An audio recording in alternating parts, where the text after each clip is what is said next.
Et si la vie ne consistait pas seulement à avancer, mais à se souvenir de qui nous sommes, vraiment.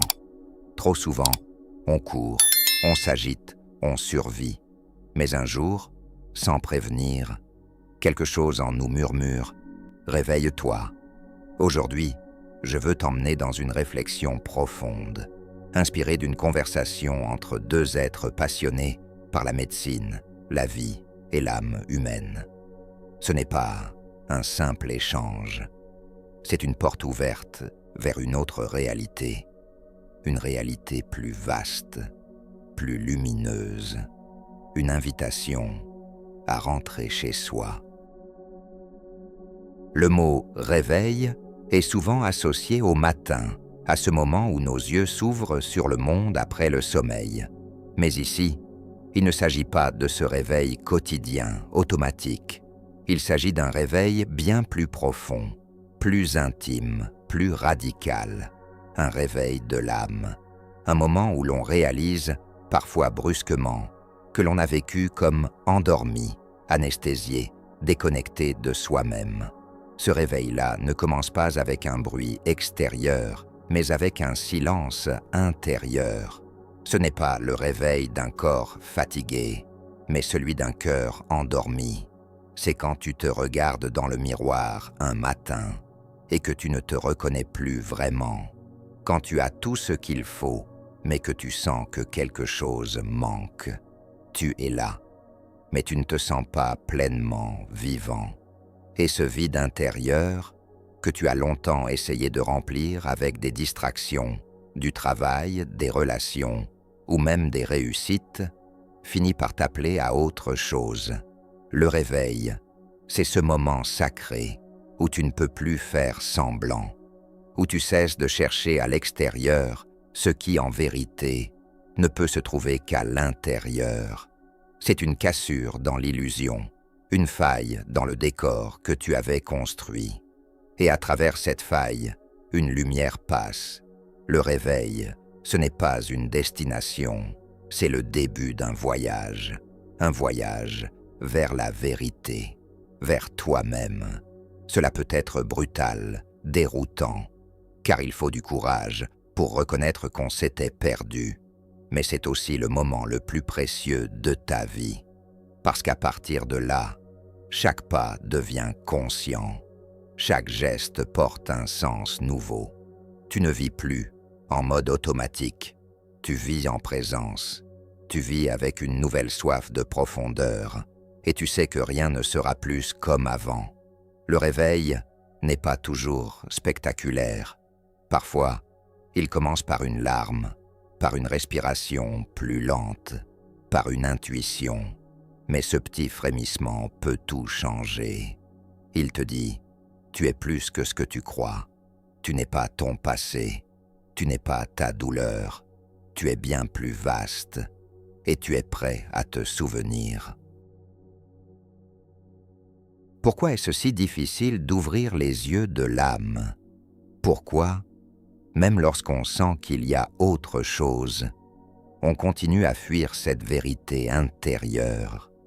La réponse est simple et complexe à la fois. Nous avons oublié qui nous sommes, et ce que nous croyons être nous fait peur. Depuis tout petit, on nous a conditionnés à regarder l'extérieur, à chercher des réponses dans ce que l'on peut voir, toucher, mesurer. Le monde matériel est devenu notre seule référence. On nous a appris à croire que ce que nous ne comprenons pas, ce que nous ne contrôlons pas, doit être mis de côté. Et dans ce processus, on a refermé les portes de l'invisible, de l'intuition, de l'âme. Nous avons confondu spiritualité et religion. Beaucoup ont été blessés par la religion, par des dogmes, des règles, des jugements. Et par réaction, ils ont rejeté aussi la spiritualité. Pourtant, la spiritualité n'est pas une institution, ce n'est pas un système.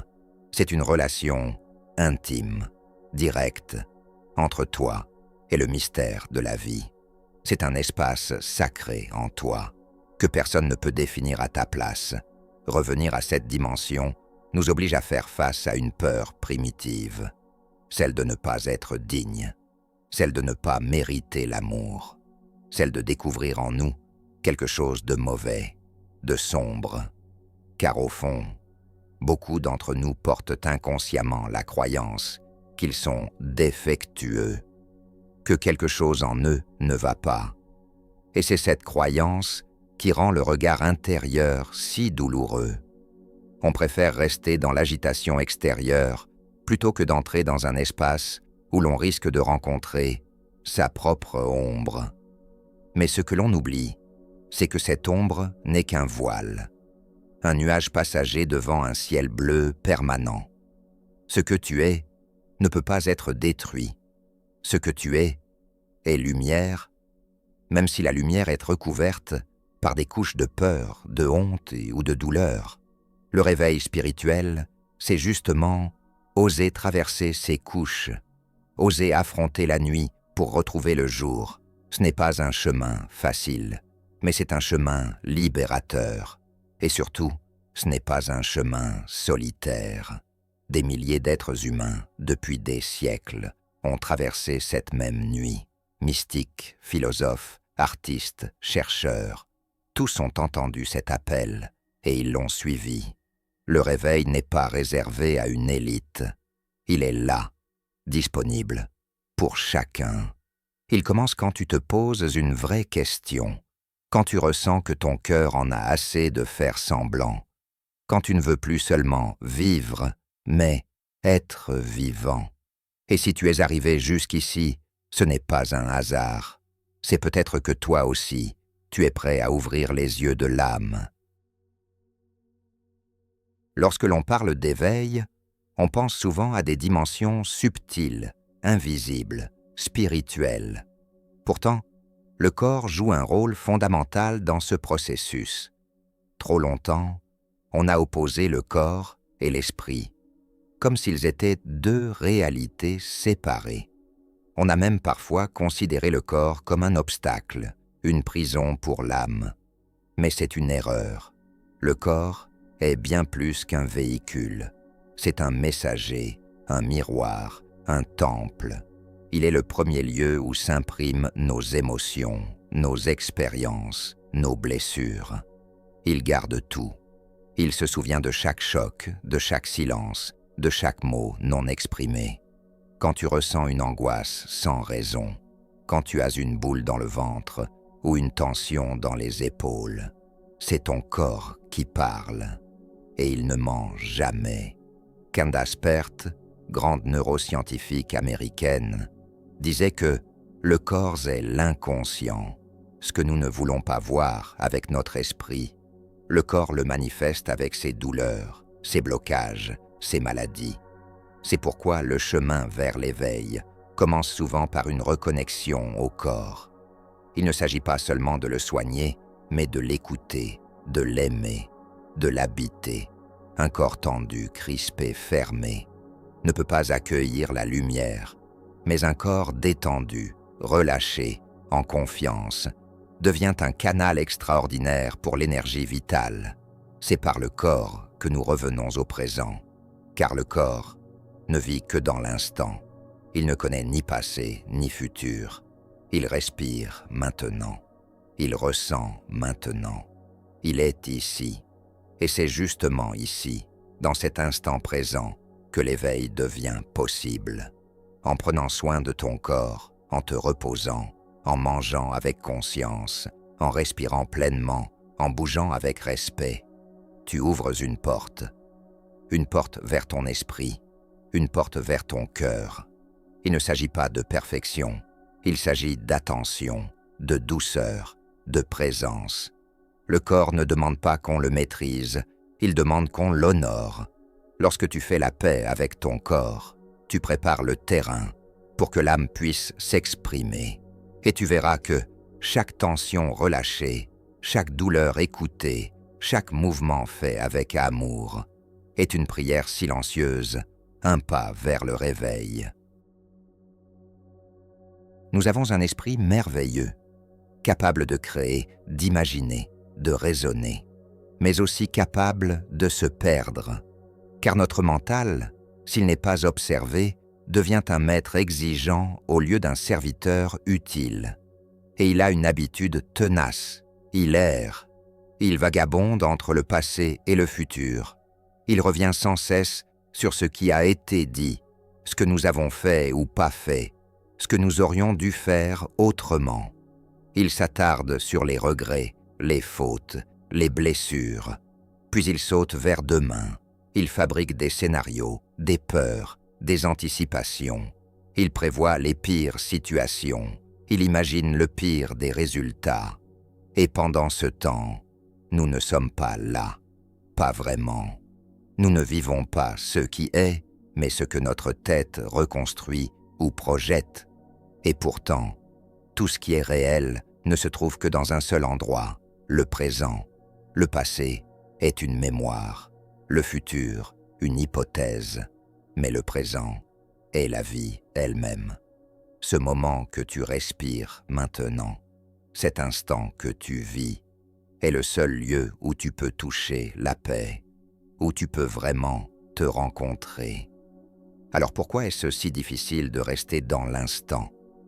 Parce que l'esprit n'aime pas le silence, parce qu'il a peur de l'espace vide, parce qu'il a appris à se remplir de tout, sauf de présence. Pourtant, c'est dans le silence du mental que surgit la clarté. Quand tu reviens ici, maintenant, tout ralentit, les tensions baissent, le souffle devient plus profond, et tu commences à sentir, à voir, à être. La méditation n'est pas une mode, c'est une médecine, c'est le retour à l'essentiel. Ce n'est pas fuir le monde, c'est revenir à soi pour mieux le rencontrer. Car un esprit ancré dans le présent devient lucide. Il devient capable d'aimer sans condition, de créer avec inspiration, de répondre plutôt que réagir. Il retrouve son rôle, être au service du cœur. Le vrai réveil passe par cette rééducation de l'esprit. Il ne s'agit pas de le combattre, mais de l'apprivoiser, de lui rappeler doucement « Tu n'as pas besoin d'aller ailleurs, tout est ici ». Et quand tu parviens à faire cela, même pour quelques secondes, tu goûtes à une vérité plus vaste. Tu découvres que le présent n'est pas un simple moment. C'est une porte vers la conscience. Si tu veux avancer sur le chemin du réveil, tu devras tôt ou tard rencontrer deux présences incontournables, l'amour et le pardon. Ce ne sont pas seulement de jolis concepts, ce sont des puissances réelles, des forces de transformation qui peuvent faire fondre des chaînes anciennes, guérir des blessures profondes, ouvrir des espaces intérieurs que l'on croyait fermés à jamais. L'amour, tel que nous le comprenons ici, n'est pas un sentiment romantique ou passager. C'est une décision intérieure. C'est une ouverture du cœur envers soi-même et envers les autres. Même lorsqu'il y a eu douleur, conflit, distance. Aimer, c'est ne plus alimenter la haine. C'est choisir de ne pas continuer à se punir ou à punir. C'est poser une intention de paix, même si l'émotion ne suit pas tout de suite. C'est dire « Je ne sais pas encore comment aimer cela, mais je suis prêt à essayer ». Et rien que cette disposition suffit à créer un changement subtil. Le pardon, lui, est souvent mal compris. On pense que pardonner, c'est excuser, c'est justifier. Non, pardonner, ce n'est pas effacer l'histoire, c'est s'alléger du poids qu'elle impose. C'est se libérer soi-même de la colère, de la rancune, de la boucle infernale où la douleur se rejoue encore et encore. Parfois, on ne pardonne pas parce qu'on croit qu'on devrait ressentir un amour immédiat. Mais ce n'est pas le but. Le but est d'ouvrir une petite brèche dans le mur intérieur, une fissure par laquelle peut passer la lumière. Le pardon commence là, par un geste intérieur, discret mais puissant, par un souffle, par un « je ne veux plus souffrir pour cela ».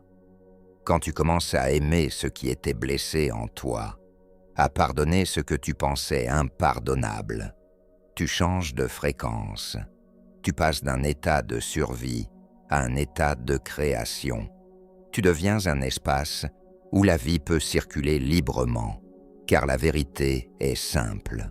On ne peut pas s'éveiller tout en gardant le cœur fermé. Il faut du courage pour aimer. Il faut de l'humilité pour pardonner. Mais surtout, il faut de la tendresse. Une tendresse envers soi-même. Car parfois, le plus difficile à aimer, c'est soi. Et le plus difficile à pardonner, c'est ce qu'on n'a pas su faire, dire ou être. Alors commence là. Commence par toi. Offre-toi ce regard doux, ce pardon silencieux. Et tu verras que tout le reste suivra. L'éveil est une floraison. Et l'amour, le pardon, sont la lumière et l'eau dont cette fleur a besoin pour s'ouvrir. Sur le chemin du réveil, il arrive un moment où les mots ne suffisent plus. Il faut des images, des symboles, des archétypes. Et parmi eux, deux figures se dressent avec puissance, le guerrier et le magicien. Le guerrier, ce n'est pas celui qui attaque, ni celui qui détruit. Ce n'est pas celui qui impose, c'est celui qui tient, qui reste, qui ne fuit pas devant la douleur, les ombres, les blessures.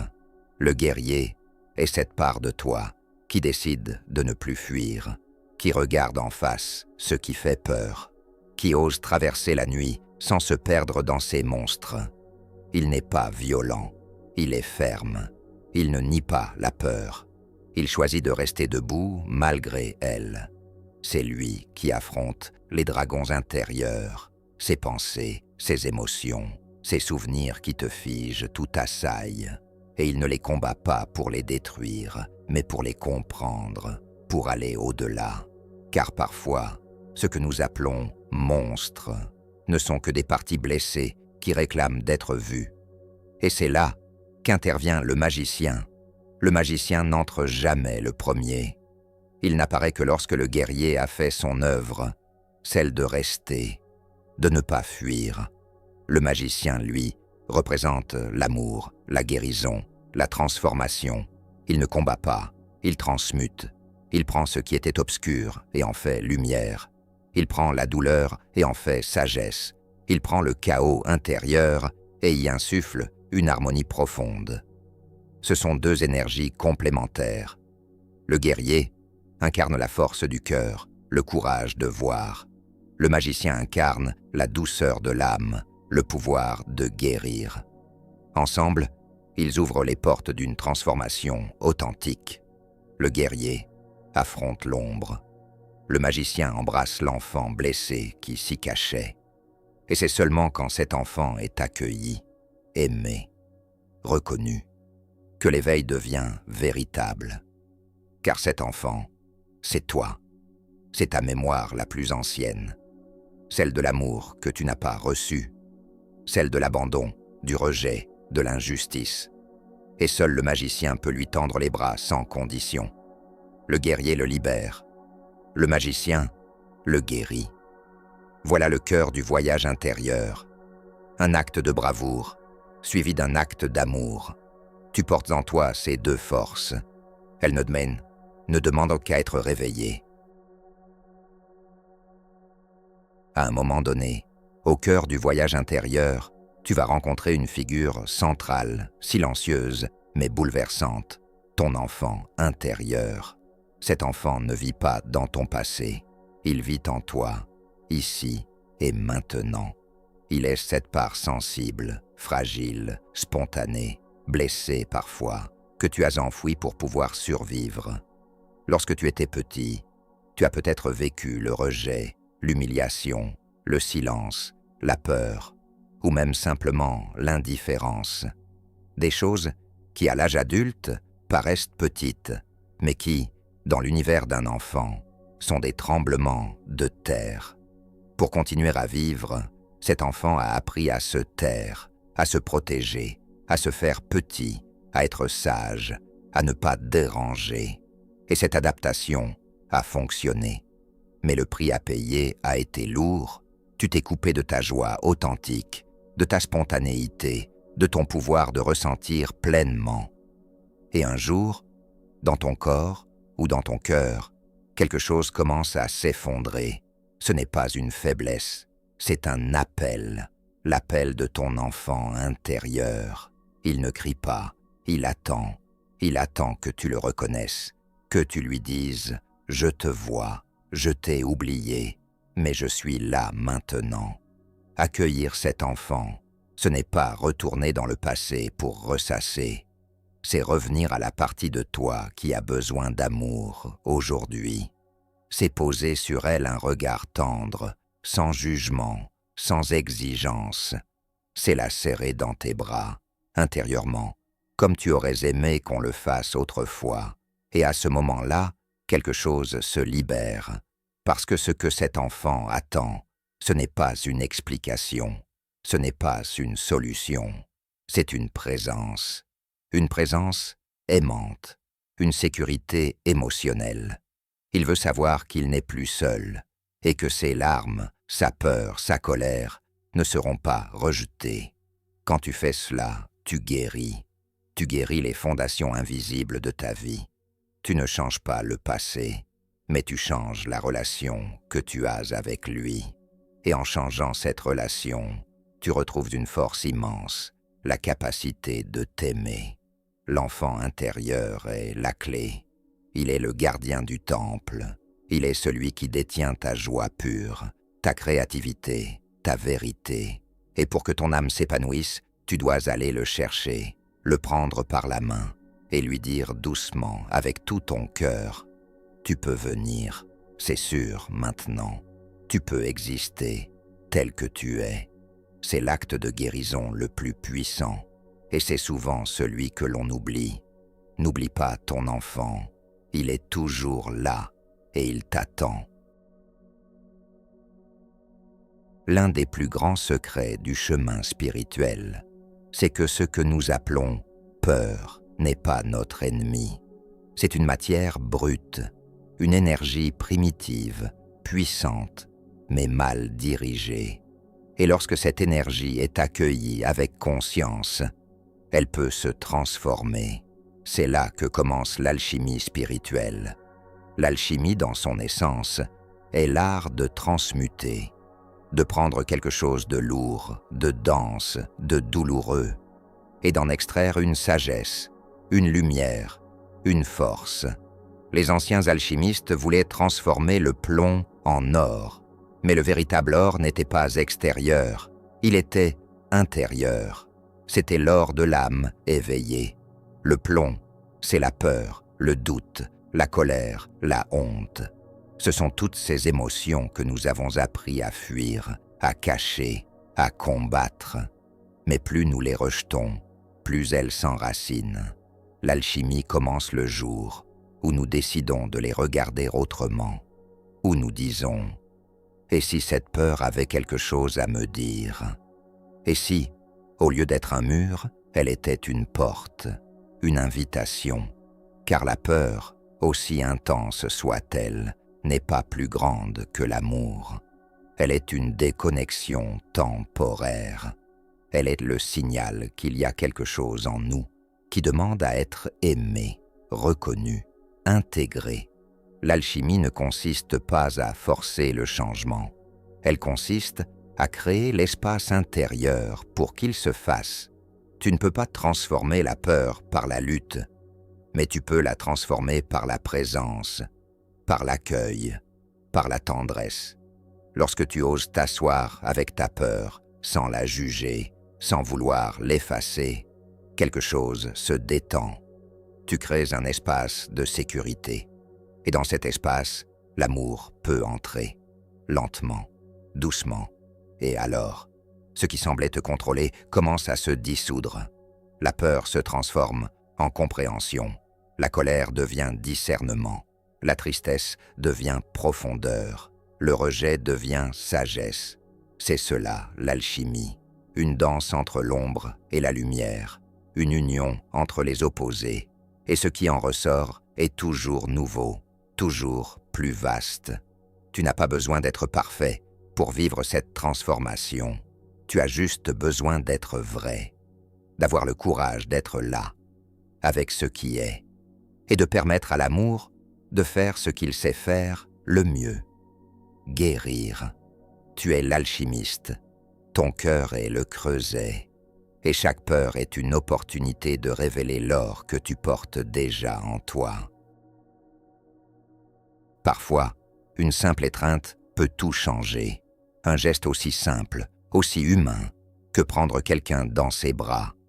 Et pourtant, dans ce contact silencieux, il se passe quelque chose de profondément mystérieux et profondément guérisseur. Ce n'est pas seulement une sensation agréable, c'est un acte de reconnexion, une reconnexion avec l'autre, une reconnexion avec soi, une reconnexion avec ce qui est vivant. Lorsqu'on s'étreint sincèrement, le corps libère une hormone puissante, l'ocytocine.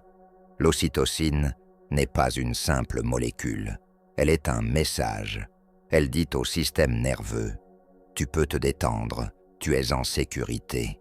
Elle réduit le stress, elle apaise le cœur, elle renforce les liens affectifs, elle favorise l'ouverture.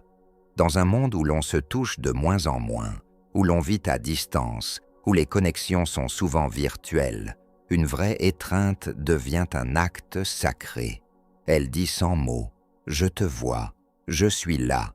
Tu n'es pas seul, mais cette étreinte, ce geste de présence, ne doit pas seulement être offert aux autres.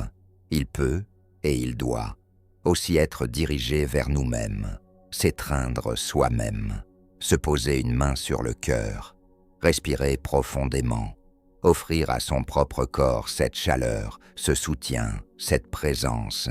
Car souvent, la personne qui a le plus besoin de notre amour, c'est nous.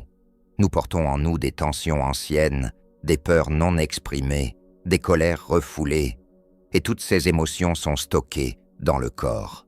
Les épaules contractées, le ventre noué, les poings serrés. C'est là que l'amour peut intervenir comme une médecine vivante. Un regard doux, une main posée avec tendresse, une posture de repos, une respiration lente. L'amour guérit. Pas parce qu'il efface ce qui a été, mais parce qu'il enveloppe, il contient, il apaise. Jung disait « Ce que tu résistes persiste, ce que tu embrasses se transforme ». Et il avait raison. Embrasser ce que nous avons fui, ce que nous avons rejeté, ce que nous avons considéré comme indigne. C'est là que commence la vraie métamorphose. Une étreinte peut être le début d'une révolution intérieure, car elle reconnecte ce qui avait été séparé. Elle unit ce qui était divisé. Et dans cette union, l'âme retrouve sa maison. On nous a appris que se rendre, c'était perdre, que c'était abandonner, se résigner, renoncer. Mais dans le langage de l'âme, se rendre ne veut pas dire capituler. Cela veut dire ouvrir. Se rendre avec amour, c'est cesser de se battre contre soi.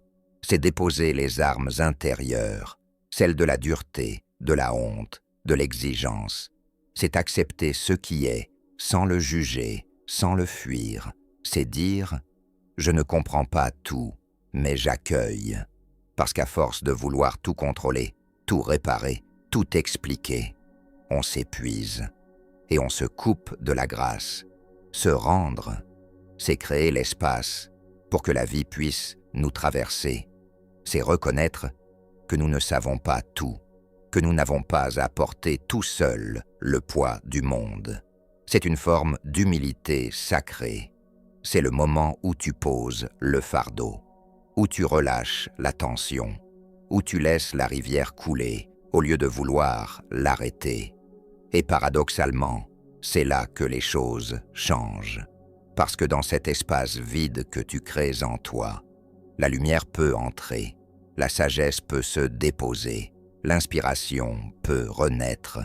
Se rendre n'est pas une faiblesse, c'est une confiance profonde que la vie même si elle est mystérieuse, c'est mieux que notre ego ce qui est juste.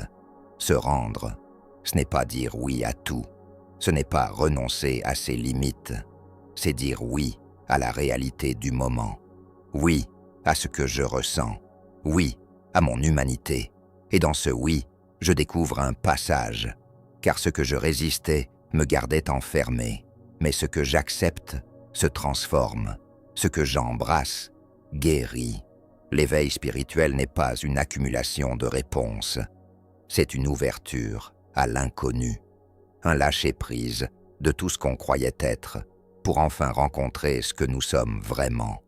Alors, si tu es fatigué de lutter, si tu as tout essayé et que rien ne fonctionne, peut-être que ce n'est pas un échec, peut-être que c'est une invitation, une main invisible qui te dit « Tu peux t'arrêter, tu peux respirer, tu peux te rendre en douceur. » Et à partir de là, commence la véritable transformation.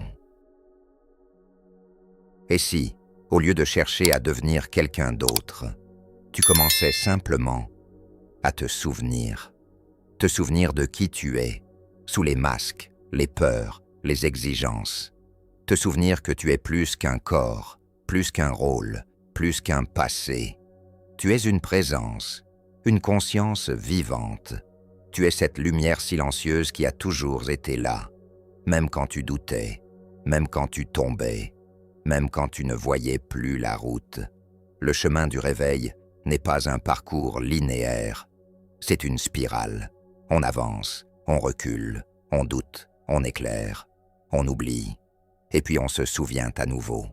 Il ne s'agit pas d'être parfait, il s'agit d'être présent, de marcher chaque jour avec un peu plus de douceur, un peu plus de conscience, un peu plus de vérité. Tu as en toi tout ce dont tu as besoin, le guerrier qui tient, le magicien qui guérit, l'enfant qui demande à être aimé et l'alchimiste qui transforme.